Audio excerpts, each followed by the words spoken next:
आपण देवाची आळंदी या ठिकाणी आहोत। आज 1 जानेवारी 2025। आज माझ्या रोज एक नवीन विषय या चॅनलच्या सर्व दर्शकांना मी ज्ञानेश्वर माऊलींच्या चरणी प्रार्थना करतो की 2025 हे साल सुखा समाधानाचं सर्वांना तसंच आनंदमय असं आरोग्यदायी असं जावं असं मी आळंदीला येऊन या ठिकाणी माऊलींच्या चरणी प्रार्थना करत आहे। आणि हे आळंदीचा परिसर तुम्ही बघता या पाठीमागं की एवढा मोठा हा परिसर आणि या ठिकाणी जे मी जिथं उभा आहे ही इंद्रायणी नदी आहे।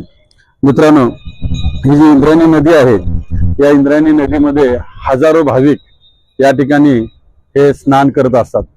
हे हजारो भाविक स्नान करत असताना की या ठिकाणी बघतो आपण की हजारो भाविक ह्या इंद्रायणी नदीमध्ये स्नान करतात आणि स्नान करत असताना या पाण्याची जर परिस्थिती बघितली तर गटरीसारखं पाणी आहे, पूर्ण गटरीसारखं पाणी आहे।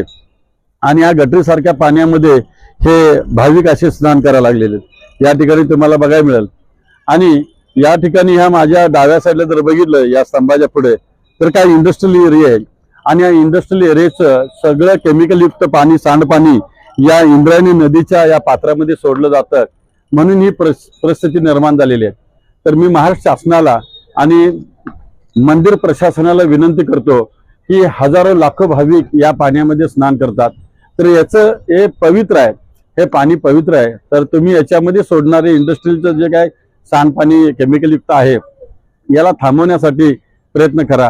करोड रुपये आपण देवस्थानावर खर्च करतो, पण आरोग्याच्या दृष्टीनं या भाविकांचा पण विचार करावा आणि हे पाणी स्वच्छ राहावं यासाठी शासनानं अगर इथले आमदार, खासदार, मंत्री कोण असतील ना त्यांनी प्रयत्न करावेत अशी मी त्यांना विनंती करतो। आणि माऊलींना पण सांगतो की यांना सुदबुद्धी द्या की जेणेकरून ही इंद्रायणी नदी स्वच्छ राहील। असंच बोलतो, थांबतो। जय हिंद,